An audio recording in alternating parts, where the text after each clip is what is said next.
Jain, sir. Permission to commence, sir. Yes, please. Thank you, sir. Good morning, ladies and gentlemen. On behalf of General Upendra Dwivedi, the Chief of the Army Staff, I welcome you all to the annual press conference on the upcoming occasion of the 77th Army Day, which we as all know is being celebrated. The parade is taking place at Pune day after tomorrow. I am sure that the interaction today will be positive and fruitful for everyone. The conduct modalities have already been explained to you earlier, and we shall now commence with the press conference with an initial remarks by the Chief Army Staff. Sir, may I request for your initial remarks?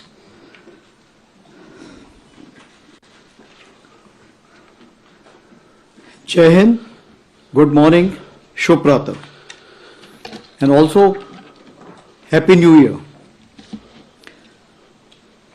I have been looking forward to this first meeting of mine, which is the first press conference after I have taken over as Chief of Army Staff. So through you, I would like to wish all the countrymen a very Happy New Year, Happy Lodi, in advance, Happy Veterans Day and Happy Army Day. As you are aware, you are a vital channel between Army and the citizens, and your progressive and constructive reporting helps in showcasing the Indian Army in the correct perspective. I am a strong proponent of the theme that mass media and security forces have great potential to converge together towards nation building and national security. So, let me adopt your modus operandi and straightway come to the bottom line up front. That is what is my mission statement. And that is to ensure full spectrum of preparedness while concurrently transforming Indian Army into an Atmanirbhar future-ready force to be a relevant and key pillar of the national security apparatus that also contributes meaningfully towards the nation building. And towards that, our lines of effort as regards the developed nation by 2047 are truly aligned. और विकसित भारत के लक्ष्य को हासिल करने के लिए एक सुरक्षित वातावरण अनिवार्य है. In that, we emerge as the net security provider for the entire nation. So I'll first dwell upon few security issues, and to begin with the northern borders. As you are aware, the situation is sensitive but stable. In October 2024, situation in Depsang and Demchok in eastern Ladakh got resolved. The patrolling to traditional areas in these two subsectors has commenced. Similarly, the traditional grazing has also commenced in these two areas. We shall continue to discuss the effective management of other sensitive areas also along the northern borders. And towards that end, I have authorized all my co-commanders to handle these issues at the ground level with respect to patrolling and grazing, so that these trivial issues can be resolved at the military level itself. Own deployment along LSA is balanced and robust. We are well poised to deal with any situation. A focused capability development for northern borders enabled infusion of niche technology into our war-fighting system and a whole of nation approach. We are progressing well. हमारी प्राथमिकता है सभी agencies की सहभागिता, border infrastructure को और मजबूत बनाना है. Coming on to J&K, situation is firmly under control. On line of control, ceasefire, which is effective from Feb 2021 after the DGMO's understanding, is holding on. However, the terror infrastructure across remains intact. Infiltration attempts continue, including from the IB sector or so many other avenues which are available. along with drone attempts to smuggle warlike stores and narcotics. In hinterland, in recent months, increased terrorist activities was seen in North Kashmir and Doda-Kishtwar belt. Our CT grid there has been reinvigorated and tempo of kinetic ops has been enhanced. Past year, 60% of terrorists eliminated were of Pakistan origin. As of today, whatever is remnant in the valley and Jammu area, we feel that around 80% or more are from Pakistan origin.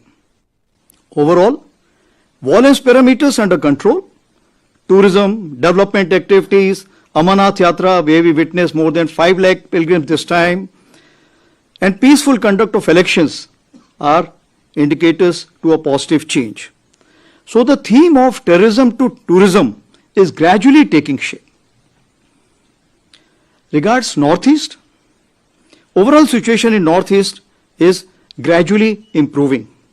In Manipur, synergized efforts of security forces and proactive government initiatives have brought situation under control. However, cyclic incidents of violence continue. शांति और सद्भाव स्थापित करने की दिशा में ठोस प्रयास जारी हैं.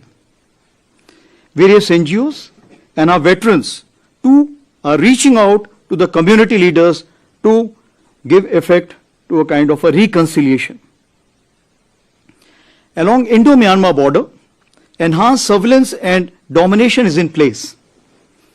That is to insulate from spillover of turbulence which is taking place in Myanmar as of now. Fencing is a significant step and we have started to commence a new progress towards this end. As far as humanitarian assistance and disaster relief is concerned, based on the experience gained in 2024, we have specifically earmarked rupees 17 crore for upgrading of our QRTs and QR medical teams. Besides, we have taken a decision to create 17 bricks of HADR, that is humanitarian assistance and disaster relief, as we realize that at places our columns reach, but the resources to provide kind of a rescue operation are not available. Towards that end, we are creating these 17 bricks. It is pan-India. As far as northern borders are concerned, since we have a pan-northern front presence, so Army will play a first responder role and we will not await any request from the state. We would be reacting on our own to make sure that maximum people can be rescued wherever any disaster relief has to be carried out. Now, for ease of continuity and communication, my balance of the pointers will be on the same lines as given by General Pandey last time. What does it mean? As you know, my predecessor was a visionary and he declared 2023 as the year of transformation. And he declared 2024 as year of technology absorption. So what I have done, that once I took over, the year of the transformation was declared as the decade of transformation commencing from the time General Pandey had announced. And year of technology absorption was extended to 2025 also, because there's lot to be done as far as the technology absorption is concerned. So, year of transformation, since it becomes a decade of transformation, so the pillars remain the same. So I would be covering balance of my update based on those 5 pillars which were given to you by General Pandey. To begin with, it starts with force restructuring. So it's a continuous process to give effect to organization structures commensurate to threat and technology infusion to ensure the operational effectiveness. As of now, we have already carried out some reorganization in cyber, electronic warfare, ISR units and rebalancing 1.0 in consonance with our new emerging threat. Now what we are looking for is the rebalancing 1.5. We are also looking at new tailor-made organizations in the field of ISR, special ops, combined or integrated or all ops brigade. Then we are looking at info ops groups, We will also be looking at raising of some combat units or the headquarter and some de novo organization based on the emerging technology, for example, MUMT, that is manned unmanned teams. We also remain alive to the requirements of theaterization. So in conjunction with theaterization, we would be looking for some changes which will include in terms of the areas, sub-areas, div, core and command headquarter, which will be duly synergized with the theaterization initiative. Now coming on to the second pillar, that is modernization and tech infusion. So as far the force modernization is concerned, you are well aware that from EP 1 to 4, we had carried out major procurement, which was enhancing our cumulative combat effectiveness. And now we have also been approved the emergency procurement for CT ops, because we have carried out a major induction of regular troops in the Punch Rajouri area as well as in the valley. So therefore, there is a requirement for some additional equipment. As for the fields are concerned, it's firepower and lethality, protection and mobility, and we are looking at night to be fought as day. As far as drone and counter drones are concerned, we are looking at no scaling as of now because it's an evolving technology. So we will need new structures, we will need new kind of drones and new scaling. So based on the operational requirement, we are working towards that. As of now, I call it eagle on the arm for every soldier. What you also hear, the new term which is coming as FPV for the drones.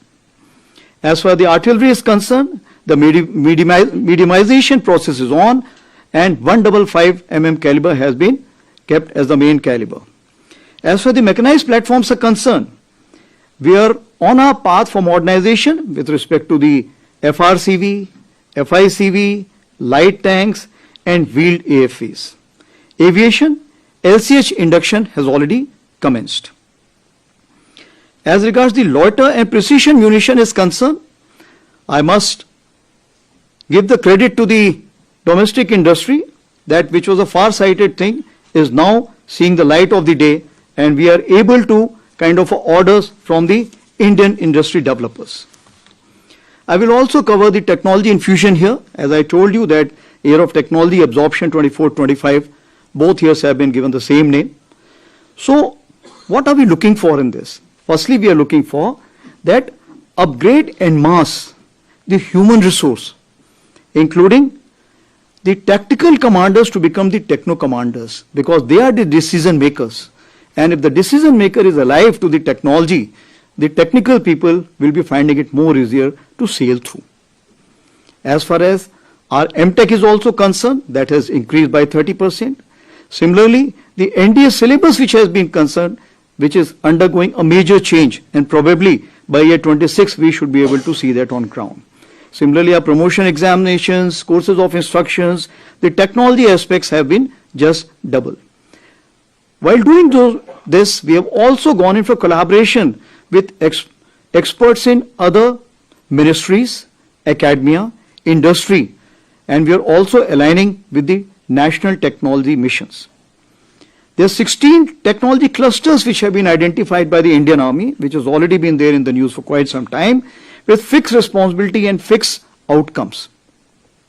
As for the data harmonizing is concerned, for artificial intelligence, it is most important, and we are working together on this issue. I must also say that this is the first year where we have gone in for multi-domain operations, operational discussions independent of op discussions which we carry out. This is based on the front basis on the both sides. And why it is more important? Because this time we included the subject matter expert from whole of the nation and also the veterans. So we had from CERT India, Cyber, and all those representatives from the ministries came in and participated in this. The veterans expert group have also been created, which is working under Deputy Chief ISNC, and they will give us the report by Feb end. As far as Indian Army is concerned, how should we look at technology infusion and absorption in the years to come as part of the decade of transformation. So far we have signed approximately 63 MOUs on the subject, MCT, that's Military College of Telecommunication Engineering at Mao, figures as a strategic partner in Indian AI mission, Chip 2 startup mission, and quantum key distribution project. Our collaborative efforts, the joint training with CERT India and joint research in counter-US and advanced wireless-based managed system has also commenced. I'll just give you a brief glimpse of additional thing what we are doing here. Army Data Network in last 6 months, which had the span within the Army for 7,000 subscribers only, has increased 3 times to 21,000 subscribers. We have created an Indian Army AI Incubation Center at Bangalore with mentorship of IISc Bangalore and IIT Bombay. I must thank Bell to provide us that kind of a space in Bangalore for that. We are also establishing an Army IIT Research Center at IIT Madras to take our innovations forward. We are also incorporating blockchain technology in a technology-based vendor registration model which is under progress in collaboration with MITI and CDAC. As far as secure space-based vehicle tracking and convoy management system, that is already commencing with NAVIC. And of course, Sambhav phone, which you are already aware that this phone we are using, and this time during our border talks in the October month, most of the communication was through this phone. As far as the third pillar is concerned, that is system, process and functioning, we are looking at data analytics and defining the single source of truth. In the future, we are looking at data integration. So there are 2 things in this.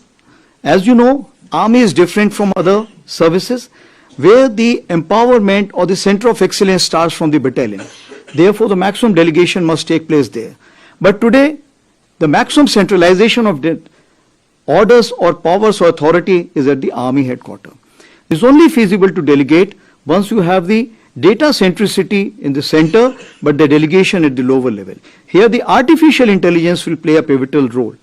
For example, if a vehicle gets condemned and you want to get the vehicle released, it takes the complete chain of command by the time it reaches and that gets released. But with the artificial intelligence, moment the vehicle gets condemned, within 24 hours, the release order will be automatically generated. So that is the kind of a thing we want to achieve by year 2025 end. As for the delayering of headquarters, this we are looking at. For any communication in Army, it takes 6 to 7 layers.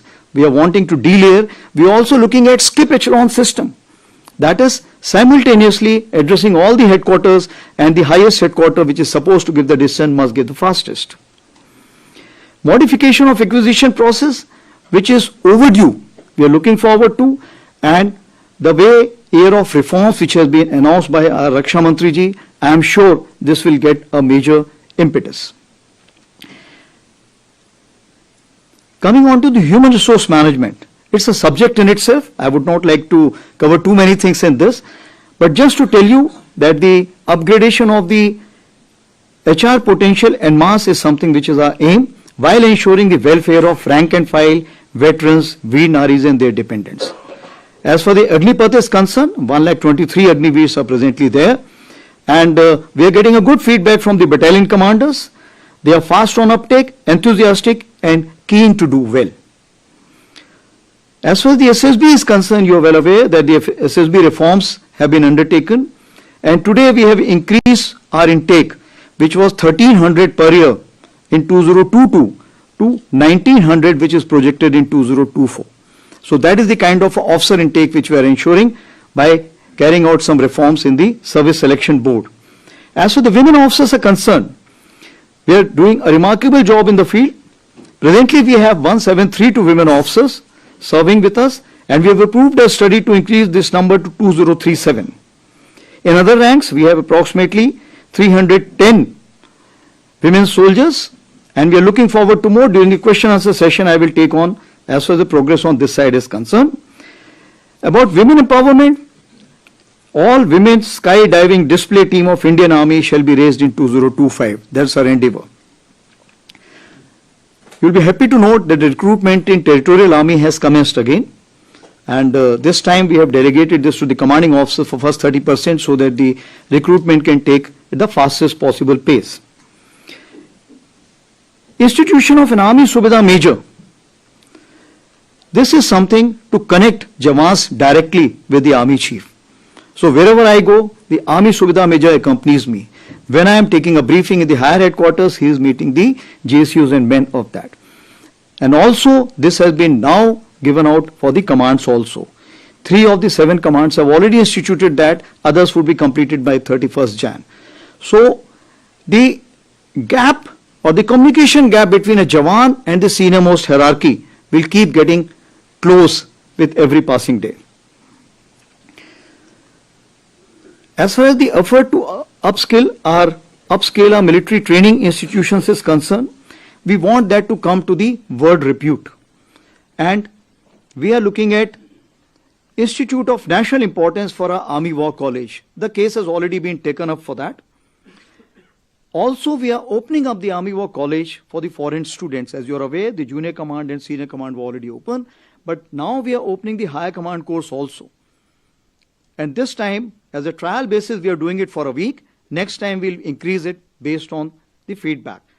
This time, for this 7-day capsule, we'll be having the academia, industrialists, possibly the media also, bureaucrats, as also the foreign officers who always come and attend the course there for HDOC.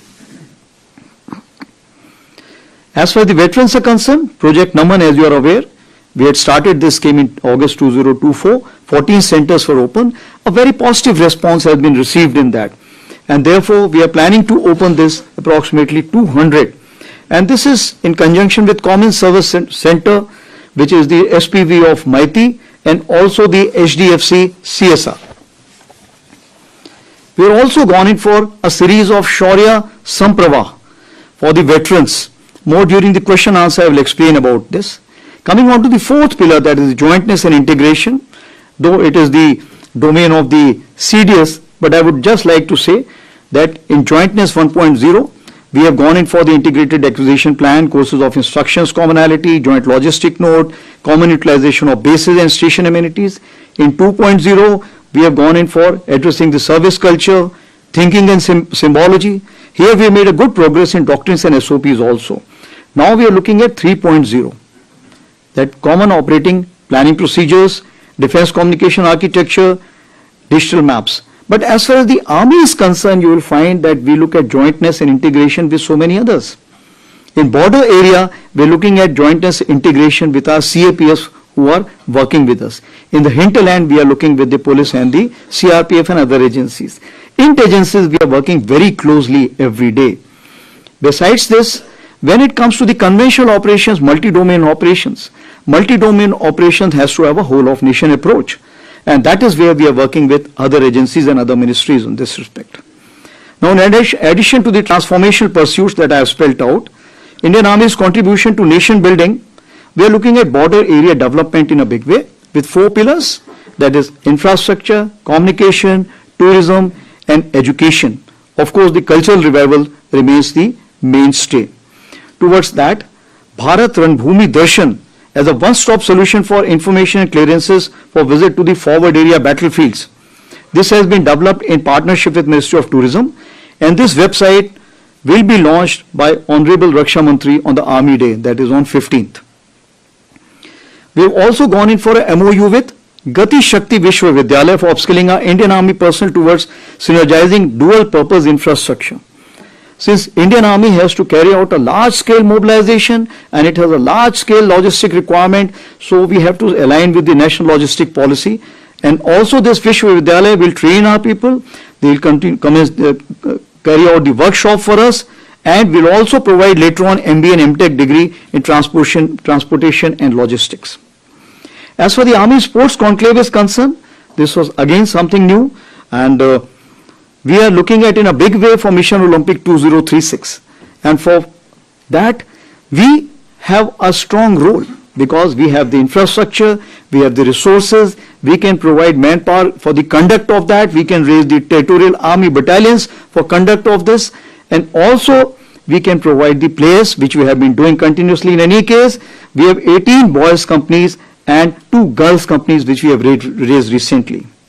I am sure the issue of state versus club, which is coming up off and on, will make sure that the army remains as the main key stake player because we have a large reservoir of potential towards this end.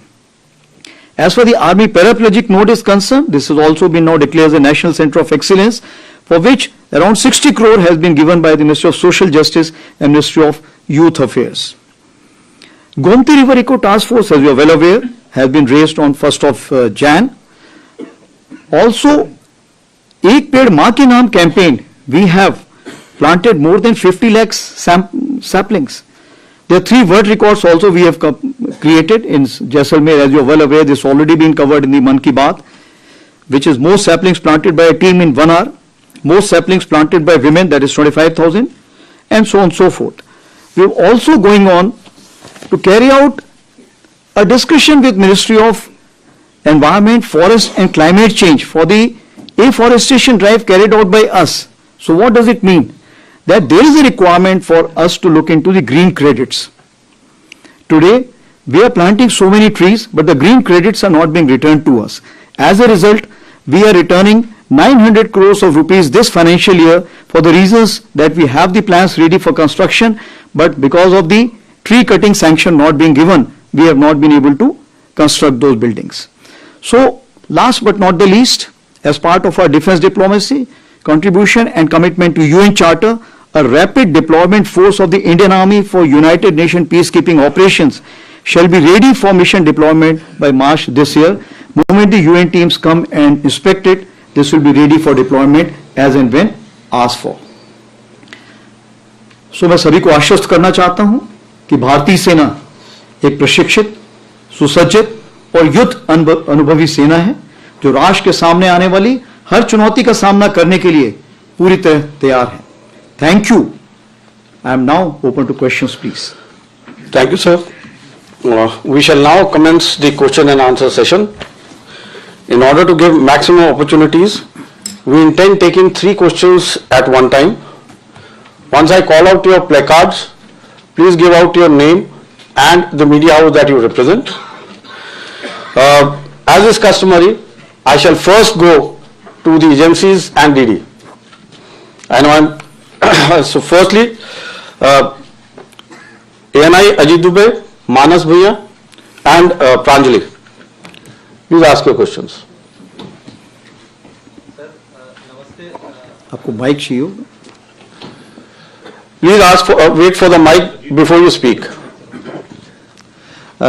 Sir, Namaste. This is Ajit Dubey from ANI, sir. Sir, you spoke about the situation along the northern borders, and you also talked about the resolution of some of the friction points that we have had there, sir. Just wanted to ask you about that only, sir. What is the status of the issues on the other areas on the LAC in Eastern Ladakh and elsewhere, sir? We have had agreements on resolving the issues in Depsang and Demchok. How they have been resolved, sir? What are the steps taken to resolve, and how did we reach that agreement, sir? Have they gone back from the CNC junction and others where they had pitched tents for a long time? And sir, what is the status of the buffer zones that have been created in recent times post Galwan clash, sir? And when do we see the resumption of patrolling in all the areas? What is the status of the standoff, sir, after the resolution of these 2 points? Do we have a standoff with them? And by when do you think the matters would be resolved, sir? Okay. Please avoid too many questions at one time. Otherwise, others will not be able to ask. Okay, second question. Manas. Yeah. Udar.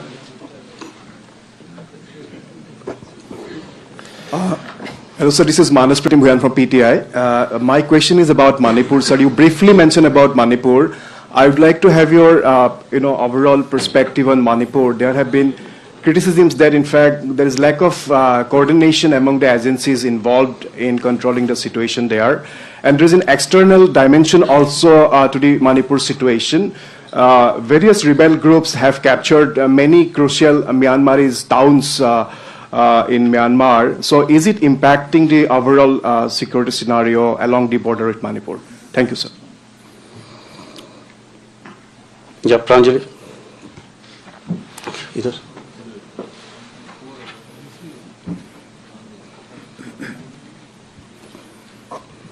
Good morning sir, Pranjali Singh from संसद TV. Sir, मेरा पहला सवाल आपसे ये है sir, अगर मैं 2447 के मिशन की बात करूं सर, ये प्राइम मिनिस्टर के साथ साथ पूरे देश का विजन है, हमारे देश को विकसित बनाना है। इसमें सर इंडियन आर्मी का कंट्रीब्यूशन अगर आप बता सके, आप कैसे कंट्रीब्यूट कर रहे हैं। और सर मेरा दूसरा सवाल ये है कि बॉर्डर रोड इंफ्रा एक बहुत बड़ा इशू है। हालांकि अगर पहले और अब की तुलना में देखें तो बहुत सारे चेंजेस हम देख रहे हैं।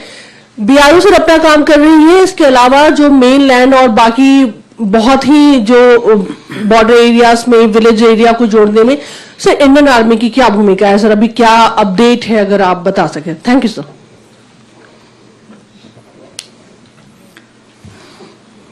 I think in these 3 questions, there must be about 13, 14 questions. So let me see how I can fit in all. So Ajit ji, you have asked me basically the status of issues along the LAC. So I will repeat the same word, it's stable but sensitive, point number 1. So what does it mean? That there have been series of meetings. Firstly, among the ministers, even the Prime Minister has met the Chinese head. Similarly, the meetings have taken place at the level of the Corps Commander. As you are aware, the 22nd SHMCL took place on 21st October, which finished. Thereafter, 5th December, we had the WMCC.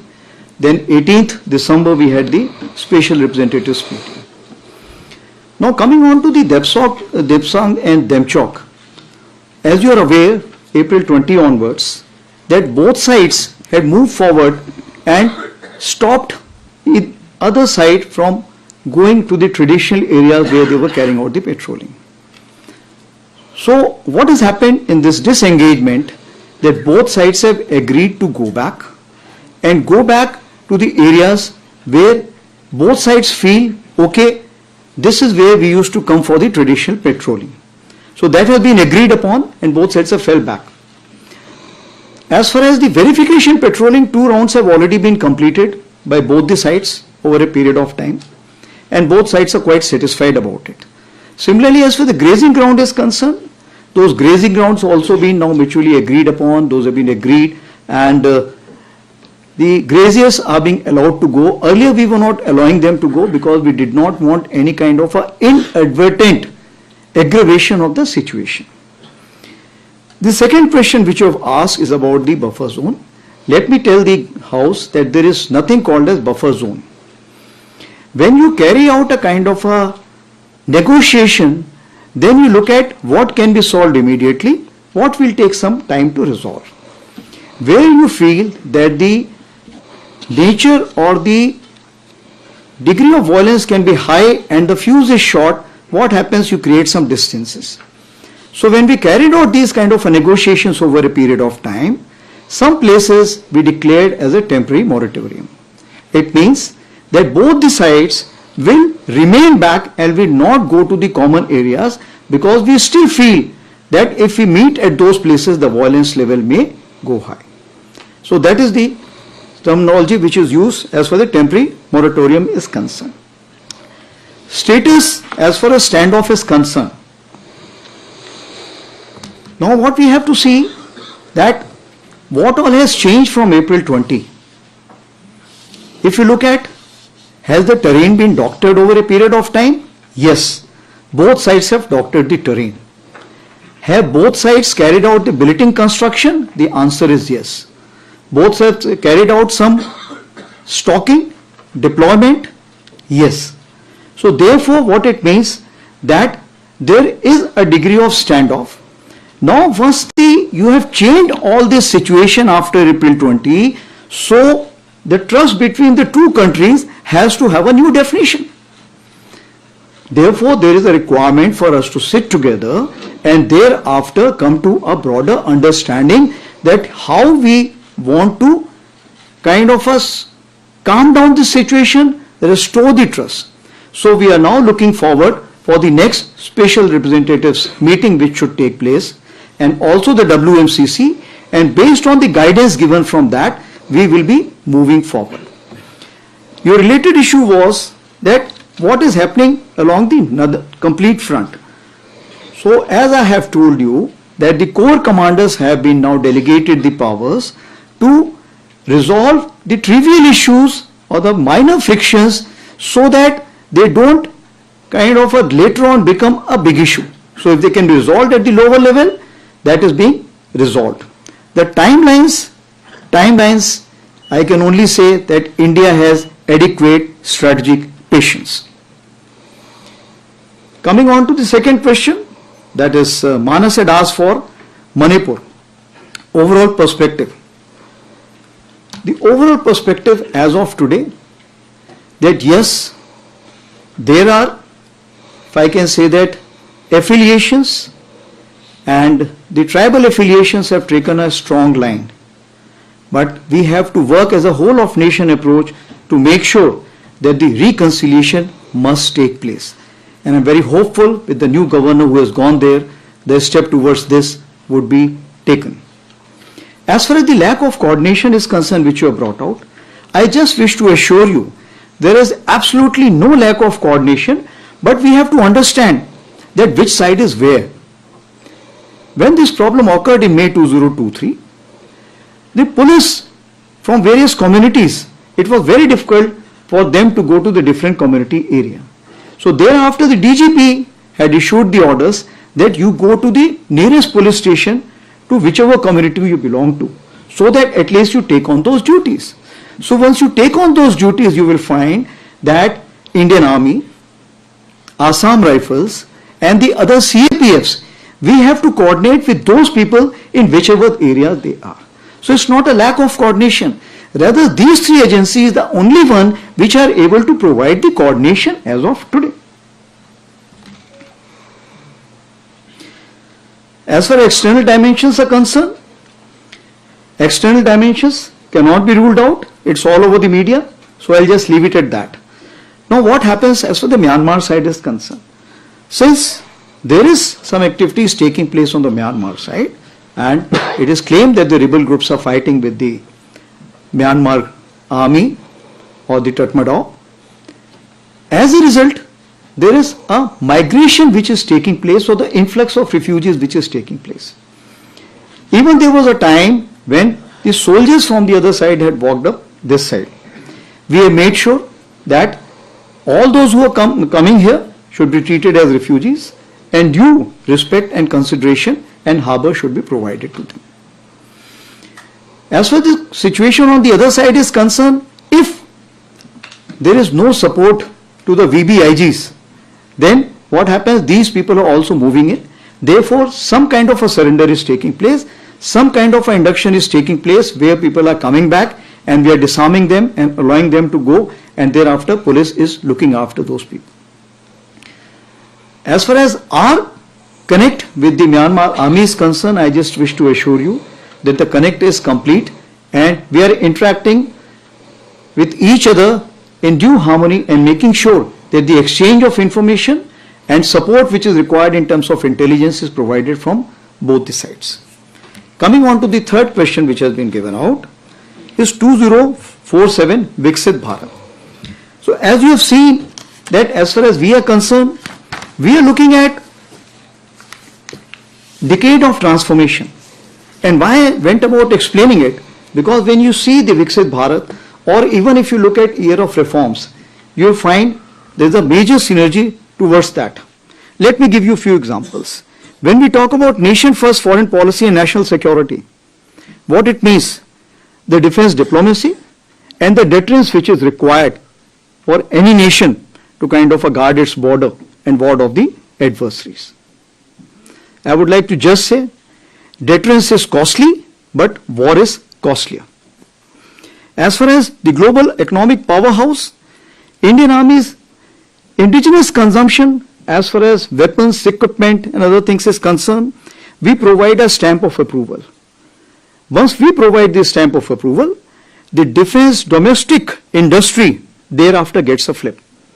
And if you are talking about 21,000 crores today, Raksha Mantri is already announced by 2030, we are looking at 50,000 crores as the defense export target.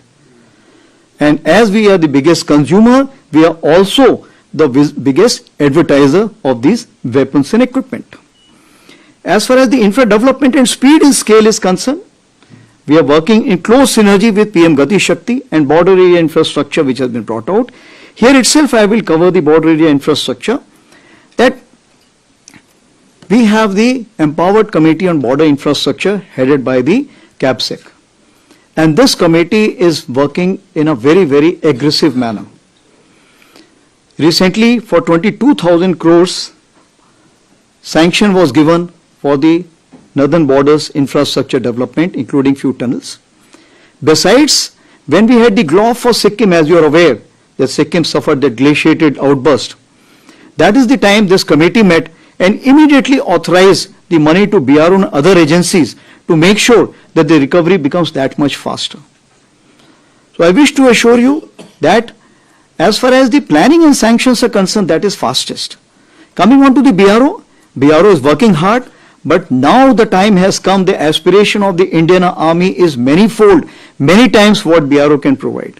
Therefore, we are reaching out to the other agencies, which are whether railways or National Highway Authorities, NBCC and others, and we are trying to get them into the fray so that our infrastructure development along the northern borders should be 3 to 5 times of what we are able to do as of now.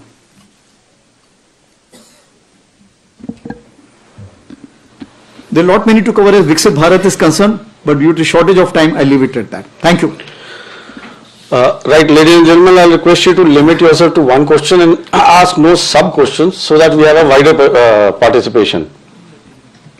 All right, we have 51, 26, 94.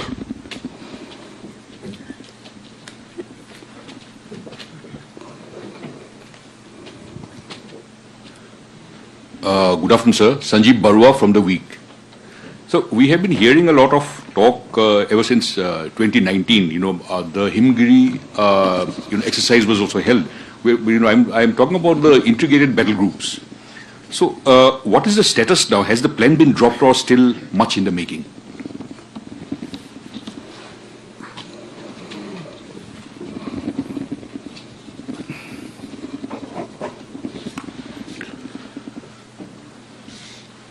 Next, please. Good morning, sir. Ajay Banerjee from the Tribune this side. Sir, I have a very pointed question. You have answered in detail Mr. Ajit Dubey's questions about the LAC. Do our troop deployments remain the same, or is there a plan to change the troop deployments in the future?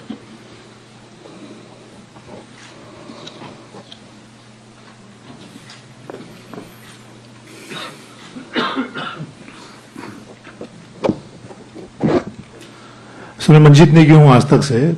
आपने कहा कि जम्मू कश्मीर में अभी भी 80% जो आतंकी हैं वो एक्टिव हैं। नॉर्दर्न आर्मी कमांडर के तौर पर और सेना प्रमुख के तौर पर हमने देखा कि जम्मू कश्मीर में अभी भी बड़ी संख्या में सेना के साथ घुसपैठ की घटनाएं पिछले 1 साल में देखी हैं। 70 से ज़्यादा आतंकियों को सेना ने मारा भी है। आपको इसके पीछे क्या बड़ा कारण नजर आता है कि ये घटनाएं अभी नहीं रुक रही हैं? क्या सीधे तौर पर पाकिस्तानी सेना इसके लिए जिम्मेदार है या कोई और कारण आप देखते हैं?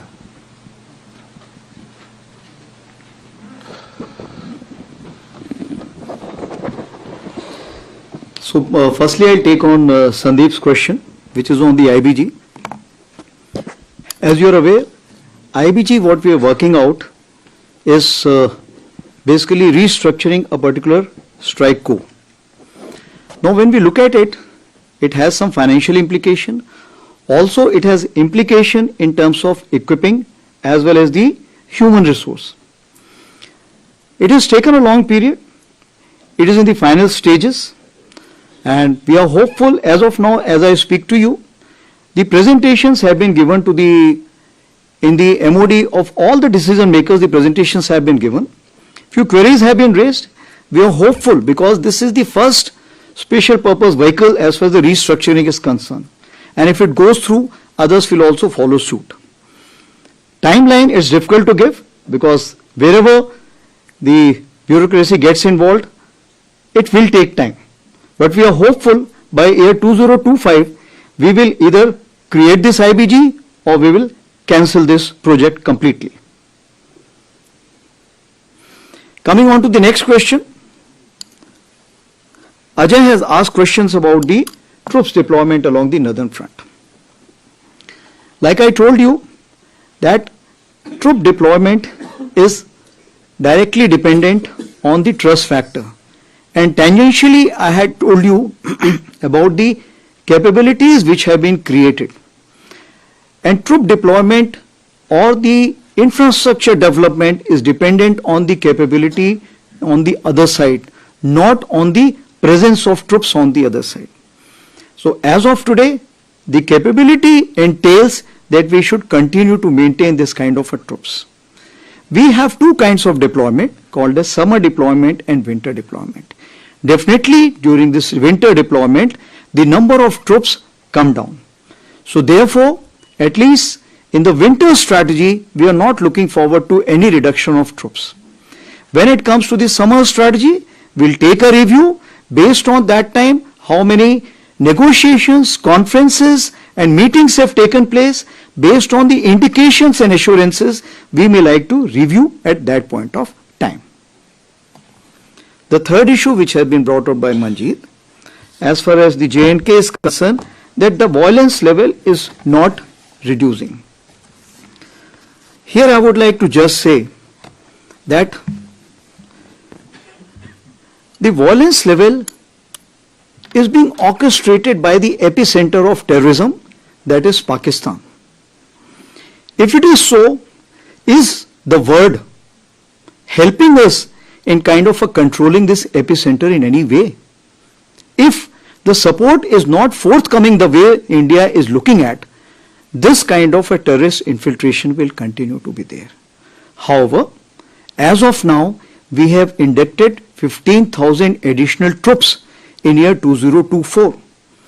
And that is why you will find that the violence level has gone down, where we have been able to neutralize 73 terrorists, out of which 60%, like I told you, were Pakistan terrorists. The elections, if you see, the elections, the parliamentary elections, state assembly elections, both had nearly 60% plus minus voting. It means that as far as the local population is concerned, local population is going with the peace. The recruitment was only 4 for year 2024. That is negligible. So all the indicators which are there saying that the people of J&K are shunning violence, and this violence is completely being orchestrated by our Western adversary. We can move on to the next one.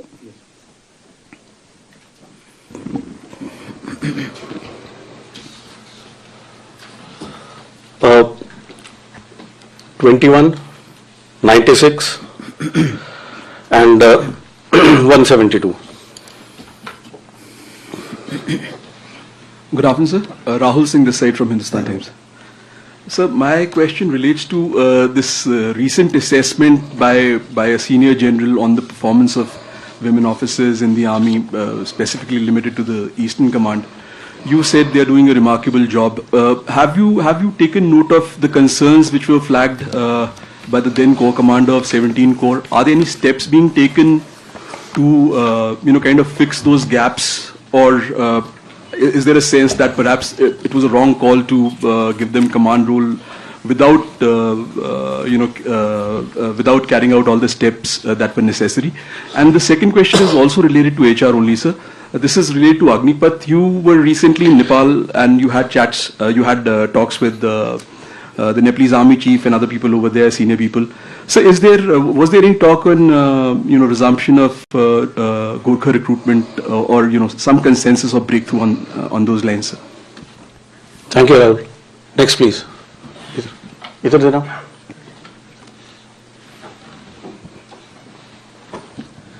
Sir Rajiv Ranjan NDTV से मेरा सवाल ये कि अभी हाल ही में sir आपने कहा कि जो फौज में आना चाहते हैं वो वेतन के लिए नहीं वतन के लिए आए।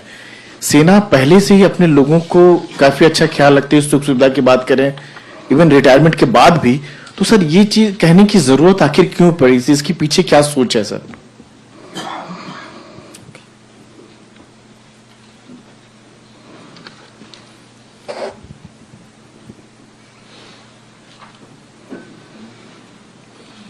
Who's the third? 172. Hello, sir. Neelam Matthews from Shepherd Media of the UK. This is regarding the tanks. What is the status of Zorawar as of now? Details of the trials. When is the first delivery expected? And related to this itself, when is the second tender to be out? And the T-72 tanks, have they been delayed, the overhauls? Upgrades, sorry. Could you please repeat the question again, the first? Which one? equipment you're talking about? I'm talking about the Zorawar tanks. Okay. What is the status of it, the trials, the delivery, and also when is the second tender for the Zorawar supposed to be out? Okay. And it's all related, sir. And the overhaul of the T-72s, has that been delayed or are you taking it up now? Thank you. Okay. I think one question, ek ke saath ek free, it becomes two questions for everyone. Okay. So, as far as Rahul, what you have asked for the women officers, firstly, General Puri, the letter which got leaked out shouldn't have got leaked out. A court inquiry has been ordered about it. It's a perception. It's his perception. He has all right to give that perception and comment. It's an internal communication. Now, what we have to see that when we made them commanding officers, what were the situations? This was based on the Supreme Court order and where the complete process was accelerated. As you are aware, when we make a commanding officer, we give them various exposures at various fields, we make them do various courses. Like for them, JC was not done, a short course was done. The contact and the bonding with troops was less. Lot of exceptions were given. So when you have these kind of a situation, you may have some kind of a surprises. But overall, if you see, today we have approximately 115 commanding officers who are commanding. And 18 more are ready who already approved and they are ready. And maximum commanding officers of such you will always find in the Northern Command. So I have the first-hand experience to say so that you will always find all kinds of officers. Wherever I have seen, the women officers have been very mature, very considerate, very kind, and if I can say that, up and about.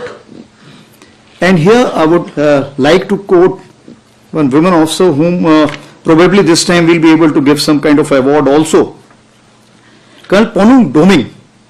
She is from East Siang, from Pasighat. And when I was in Northern Command, along Demchok, one of the most difficult road which is being made, she was always present there. I went to Umlingla, which is the highest motorable pass. She was always there. When I went to an underground cavern, and she was also there. So what I am saying, you will find all kinds of examples. So one particular example cannot be taken as a kind of a yardstick. Today I just wish to assure you that women officers are doing exceedingly well, and if I have to give you some yardstick, today there are approximately 16 officers who are doing staff college. The women officers who are pilots in the aviation branch also, RT you are already aware, we have already started. In the TA battalion, CSC battalion, AOC battalion, I have first-hand experience to say so, they are doing exceedingly well. Now what is important is, over a period of time, we have to look into, as far as Indian Army is concerned, we want a strong women officer. So what it means? Kali Mata ka route? Maybe. But it means it has to be gender neutral approach in the conduct and even the infrastructure which is being provided in the field areas. Places like Sikkim and Mizoram are already looking into it. The physical test parameters should be nearly be the same, but keeping in view the physical conditions, there may be some kind of exceptions which will be made. Women officers also, approximately 1700 are presently training in the Sainik schools, military schools and RMC. So it means that they will be coming to Indian Army and the tri-services. So therefore, it is something which is to happen, and it will happen in the most mature, in a welcoming way. That partially should answer your question, Rahul? Yes.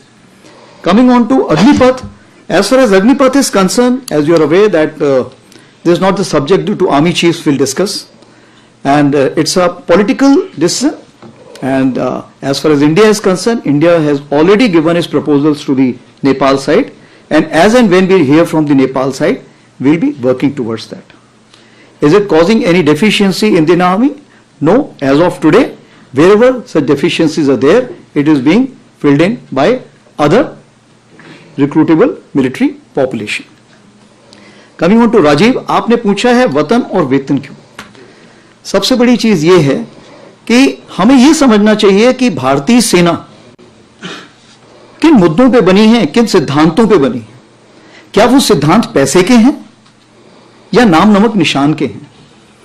तो मेरा ये कहना है कि आप नाम नमक निशान के लिए आइए, अपनी पहचान के लिए आइए, एडवेंचर एक्टिविटी के लिए आइए. मैं हमेशा ये बोलता हूं कि कारगिल में अगर एक जवान लड़ाई में आगे गया था तो क्यों गया था?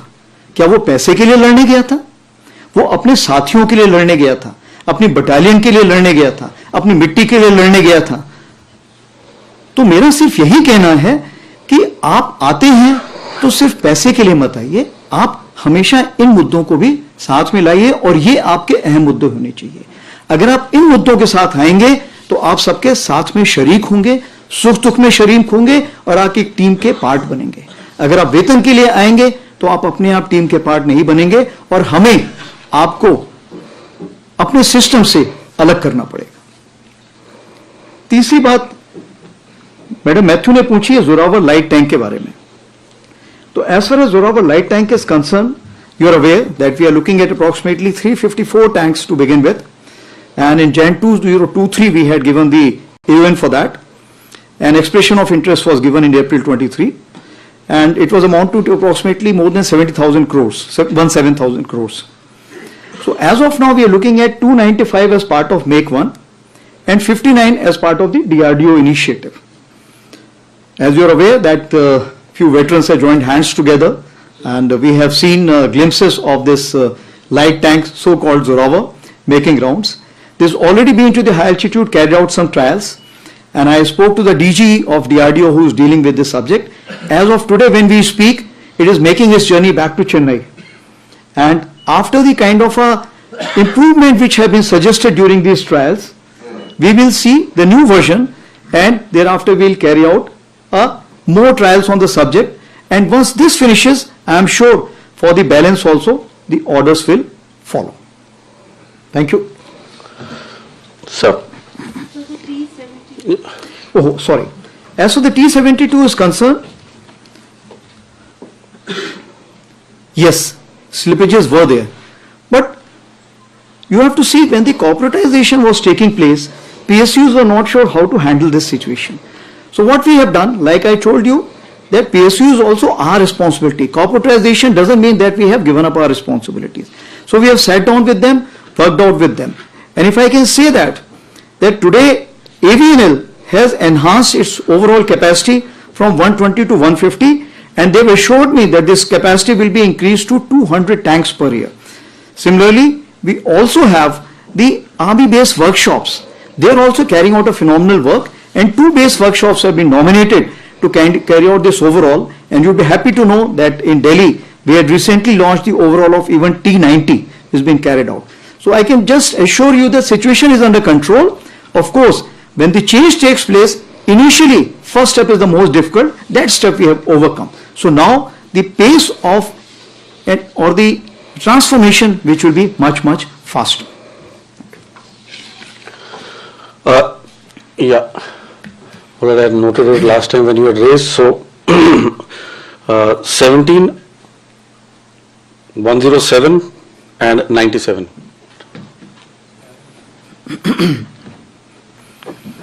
So here, sir.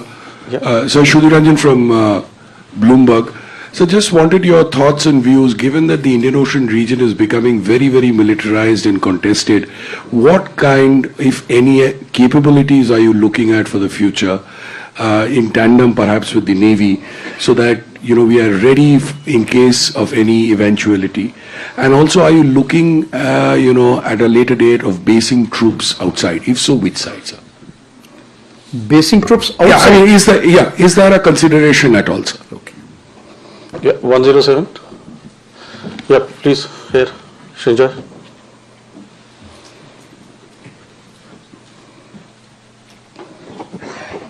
Sir, times now. Srinjoy Chaudhary. Yeah. Sir, as far as the LAC is concerned, the army has spoken about leveraging of momentum of what has happened in recent times. Now, is there a case, considering so much positive action has happened vis-a-vis the Corps Commander level talks at 14 Corps, of having similar talks on the eastern side with 33, 3 and 4? Also, sir, are we getting enough engines for our tanks from Russia? Yes, Sandeep.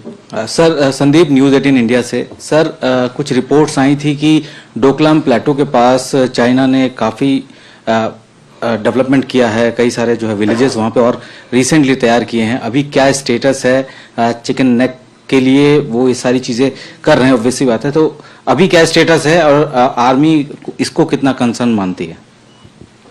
Thank you. So we're done. Okay. Yes. So as far as IOR region is concerned, before that let me tell you that Indian Navy is working along with us in the Pagongso Lake in a big way, including unmanned boats are concerned. Also, their special forces are working out in J&K and other places along with us, including the deep sea drivers. Coming on to the Indian Navy cooperation as far as the IOR region is concerned, two places we play a very important role. First is the Andaman Nicobar and second is the amphibious task force. As far as the Andaman Nicobar is concerned, you are aware that we are going to kind of place them on a permanent basis and enhance the role of territorial army in that area. The equipping profile is also being worked out accordingly. Therefore, in conjunction with Navy, we are looking at their employment in a big way.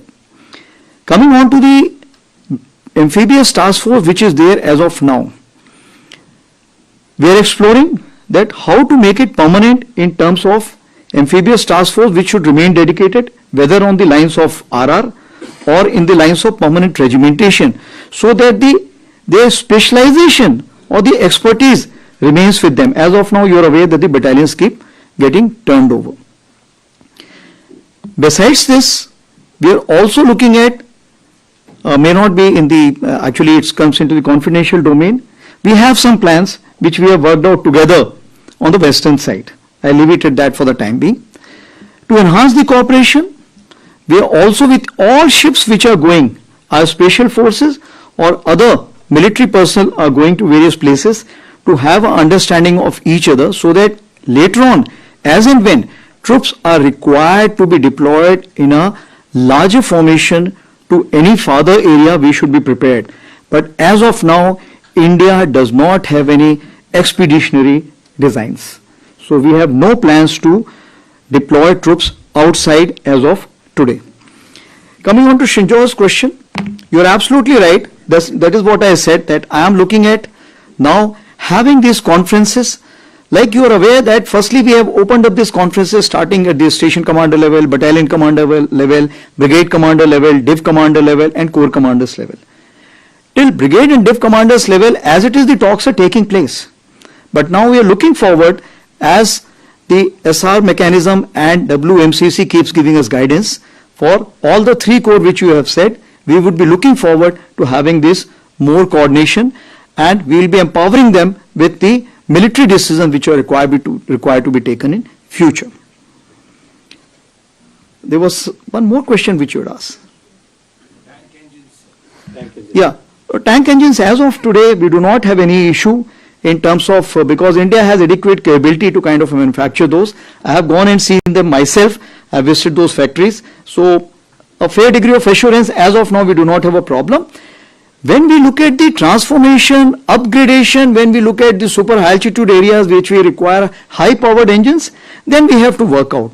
And for this, we are already in talks with various people, various countries, and some kind of a contracts have already been signed. But I just wish to assure you that in those contracts also, as of today, there is no delay. The assurance what has been given to us, we are very sure it will go through in the same time frame. Now, ZTV, your question was Doklam and chicken snake. So as far as chicken snake is concerned, I would like to put it in a different perspective. That is our strongest point, because all the forces which are there in West Bengal, all the forces which are there in Sikkim, all the forces which are there in Northeast, from all the three sides our forces can congregate there. So that is the strongest point, that's not the weakest point. Let me assure you that. As far as the activities of China is concerned, we are keeping a close watch, and whichever quarter are required to be kind of sensitized with that, that is being done. And what we talked about, are our forces ready for any kind of action or reaction? Our forces have always been ready, and there is no let up on that. Thank you. I know you wish to. Yeah, please give a chance. Yes. Out of turn. Right, sir. In fact, I have a lot of these. We may be able to just about squeeze in one, sir. No issue. We'll carry on. Right, sir. Thank you, sir. So, ladies and gentlemen, the next group would be 50, 67, 22, and Manogya. Okay, Manogya, since the chief has already said, out of turn, please ask. Grateful. My question was on women itself. I'm Manogya Loiwal, anchor and editor ABP News. The question is, you've spoken about the role of women, increasing role of women in army. What is the quantum of increase? Do you have a considerable number that you can share? और एक सवाल हिंदी में, आने वाले दिनों में गणतंत्र दिवस पर क्या विशेषताएं रहेंगी सेना की तरफ से, सेना प्रमुख के मुंह से सुनना चाहेंगे।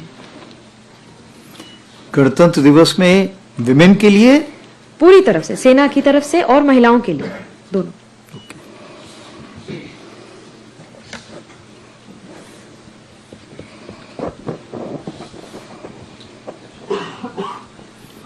Okay, 50, 67, 50, yeah, sure. Hello, sir. I'm Shivani Sharma from India Today. My question is regarding Bangladesh. In last 6 months, we've seen a lot of disturbance out there after the regime change, especially, and there have been reports of vulnerability along the northeastern states, as we see a very free movement that is being allowed, especially for the anti-India elements in few parts of Bangladesh, close to India-Bangladesh border. We also see a lot of procurements that are being intended by the Bangladesh in terms of new tanks, fighter jets. How do you perceive this change in posture, and how prepared are we in terms of protecting our borders with Bangladesh?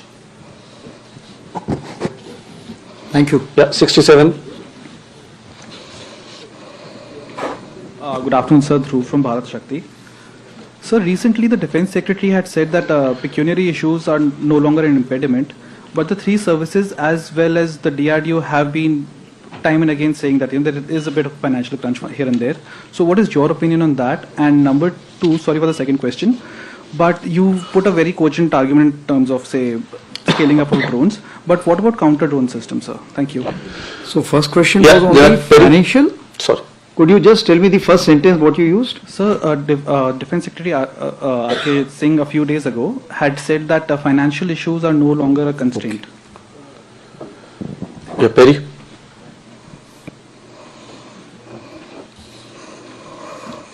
General to your left.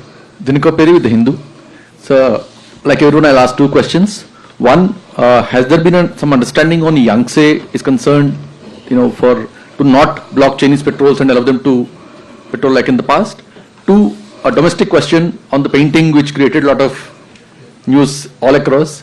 So what was the reasoning behind that? And the question I'm asking is, one logic given by many is that old should give way to new. If that is the logic, then the painting, has Chanakya, Garuda, chariots, whatnot, independent India's finest victory. So understand the reasoning and the logic behind it. Thank you. 3 over or 4 over? Yes, 4. Monogya was an additional, sir. So as far as RD parade is concerned, there are a lot many things. So I think the too large a canvas for me to cover. So I will not, I'll skip that question because too many things.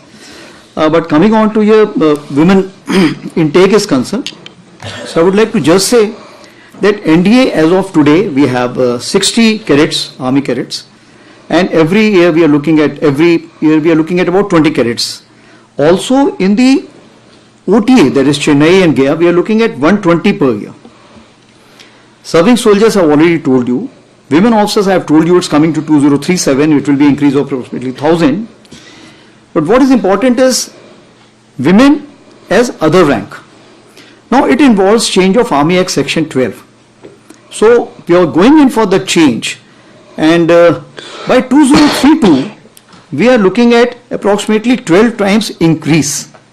We are wanting to make it 1200, then slowly and slowly to 1700 per year.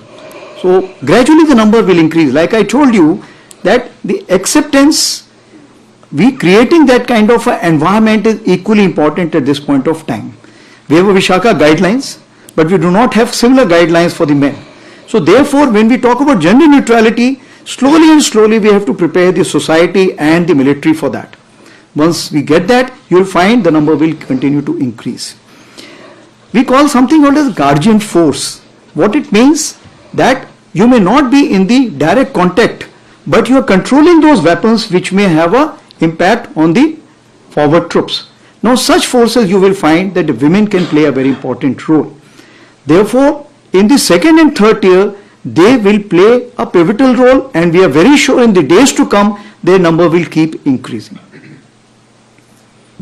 As far as the total number of women in Indian Army is concerned, among the officers, if I include the AMC and others also, RBC, etc., approximately 8,000 women officers we have today. And we include the TA also, which we have recently opened up, about 110 vacancies we are now going to give per year as far as the women intake is concerned. Coming on to the next question thereafter, Shivani ji, you asked about the Bangladesh. So I'll take your mind back to the comment which has been given by the Bangladesh chief recently, that India is strategically important to us, and same is vice versa. Bangladesh is strategically important to us. As of today, which is the other country which shares border with Bangladesh? It's a small portion, if you see, is on one side, on the southeastern side, otherwise it's all India. Therefore, we are the neighbors, we have to live together, understand each other, and any kind of animosity is not in each other's interest. As of today, firstly, there is no vulnerability from any side. I am in touch with the chief of Bangladesh during the time of when this changeover took place. I was in constant touch with him, and even thereafter in November 24 we had a video conference also. As far as the military cooperation is concerned, is again going up in the same way. Our officers have moved there for the NDC also. There is no let up on that side. The only thing is, as far as the joint exercise which is carried out, because of the situation as of now, that we have postponed for some time, and as and when the situation improves, that exercise will also go on. When we talk about the relationship we should talk about when there is an elected government. So as of now, the relationship is with the military is well and perfect. Coming on to the financial issues which have been brought out, I fully endorse the views given by the Defence Secretary. Though I have the details of how much capital allocation was done, revenue allocation was done, that apart, whatever the Indian Army can absorb in terms of corresponding increase in the training, infrastructure and the manpower, that is being authorized to us. Recently, the kind of sanctions which have been given to us are phenomenal. So that way there is no problem at all, and our wish list is meeting, because it is not only the equipment what we are looking at. We are looking at infrastructure development, we are looking at raising few headquarters and so on and so forth. For that we have been assured there will be no let up, and today as we speak, we may be rather returning some amount of money for Shinkundla tunnel, since that could not get completed, it just started, the work has started, that money will be returning back. So there is no dearth of money as far as Indian Army is concerned. Counter US, what you had asked for, you are absolutely right. The US and counter US, this always has a ratcheting effect. So if the drone or the US has a technology development, counter US has to beat that. Thereafter again, counter has to come. So this is an ongoing cycle, and in the counter US, what we are working out is in various forms. It is the kinetic form and non-kinetic form. In non-kinetic form, the ranges are less. Wherever we are using the, if I can say that, the jammer and the spoofer, there we are getting more ranges, and we are quite successful on that. But the number of equipment is limited. With every passing year, the number of equipment is increasing. So we are very sure that we will be able to take control of that. As far as the kinetic equipment is concerned, that is something keeping in with the limitations, has got its own kind of I say a very limited number. But in laser technology, we are working out closely with the DRDO, and in the days to come, we should be able to enhance range even in that. Dinkar ji had asked question about Yangtze. So, was there some other question other than Yangtze? Painting. Oh yeah, that's a critical one for you. You have already published one side of the story which I saw. So thank you for that. Now, coming on to Yangtze is concerned, like I told you, that all the corps commanders have been empowered to go through the patrolling and grazing issues, and wherever you can harmonize the relations between the two sides, you should be able to do. As you are aware, when the SR talk took place, there was some press release given. So we are also looking at end of a Kailash Mansarovar Yatra to begin. We are also looking at some trade points to be resumed. So similarly, we are looking at that if we can have some kind of understanding, please go ahead. So that kind of a delegation has been given to the div commanders and corps commanders. They will come back to us. As far as we are concerned, it is, from my side, it is approved. I can only say that. Coming on to the painting. As far as this painting is concerned, let me tell you that there are two chief lounge. There is a one chief lounge here and one chief lounge in the South Block. As you are aware, South Block probably by year end we should be vacating it. We are not sure because Thal Sena Bhavan is under construction, and if it comes up in time, then we will be moving out from there. 16th December was chosen as the date to place that painting, the surrender painting, in Manekshaw Center, because that is an auspicious date where we should have placed it. As for the other chief lounge is concerned, it's a mural, it cannot be removed from there. So I had to take the distance from where to take it out. So it was taken that. Coming on to the painting which is there as of now, which is on ground. This has been conceptualized and made by Lieutenant Colonel Thomas of 28 Madras, which is the younger generation. If you see the golden history of India, golden history of India has 3 chapters. It has British era, Mughal era, and era before that. So if you wish to connect that and the vision which I have given you in the beginning, symbolism becomes important. If I am talking about rebalancing 1.5, you understand rebalancing 1.5 is against which potential adversary. So once you look at that, my communication with my generation which is there, with the younger generation, my Vayu, my Jawan, it becomes equally important. So therefore, there is a surrender portrait which is in the chief lounge, which is there here in Manekshaw Center, and there is a new portrait which is there. It's also been told that these are mythological. If you open the chapter 4 of the original constitution book, the painting which is there is of Krishna and Arjuna on the same chariot. So is the constitution also mythological? That question you need to ask yourself. Is also being said that there is a Brahmin semi-clad which is standing in center. If the Indian does not know what is Chanakya, we need to refer back to our civilizational approach what we have. And the modern technology, it is visible there. Therefore, if I have to connect past, present and future, this symbolizes that. And if I have to give the credit, I must give credit to that artist who is a youngster, who is the generation next, and he is the one who is going to lead India tomorrow. Thank you, sir. Generally answers, Dinkar? Thank you, sir. Ladies and gentlemen, we already overshot the time by about. So should we take one more, sir? Yeah. One more set. All right. What I noted down earlier, there are so many of these. So 79, 118, 33, and after that coming to you in the next set. So 79. Sir इधर Krishnamohan Mishra Sputnik India से। Sir artillery के modernisation के बारे में जानना चाह रहा था कि खासतौर पर ए टैग्स और माउंटेड गन सिस्टम और इसके अलावा और किसी गन सिस्टम के बारे में बात हो रही है, और पिनाका रेजिमेंट्स के बारे में भी जानना चाह रहा था कि कितनी और इंडक्ट होने वाली हैं, कितनी और रेज होने वाली हैं।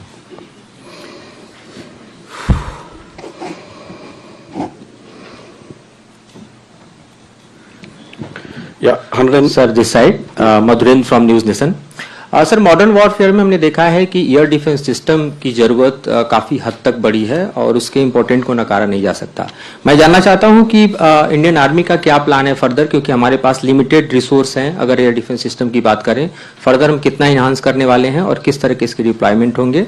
एक छोटा सा सवाल और भी है, चूंकि वन के साथ वन फ्री आप दे रहे हैं, तो दूसरा सवाल सर एक और मुल्क के बारे में है जो अफगानिस्तान है, जिसके साथ हमारे डिप्लोमेटिक रिलेशंस एस्टेब्लिश होते जा रहे हैं और इसकी गवाही हाल में मिले हुए फॉरेन सेक्रेटरी की मीटिंग से भी हमें मिली है। क्या कोई मिलिट्री रिलेशंस भी हम एस्टेब्लिश कर रहे हैं अफगानिस्तान के साथ या फर्दर हम देख रहे हैं?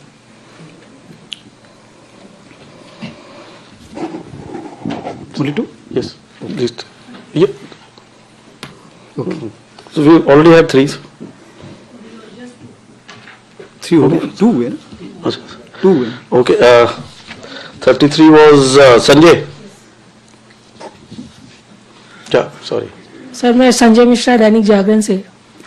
आर्मी का एक वॉरफेयर और फायरिंग रेंज नारायणपुर में एस्टैब्लिश होना था छत्तीसगढ़ में, उसका स्टेटस क्या है सर अभी?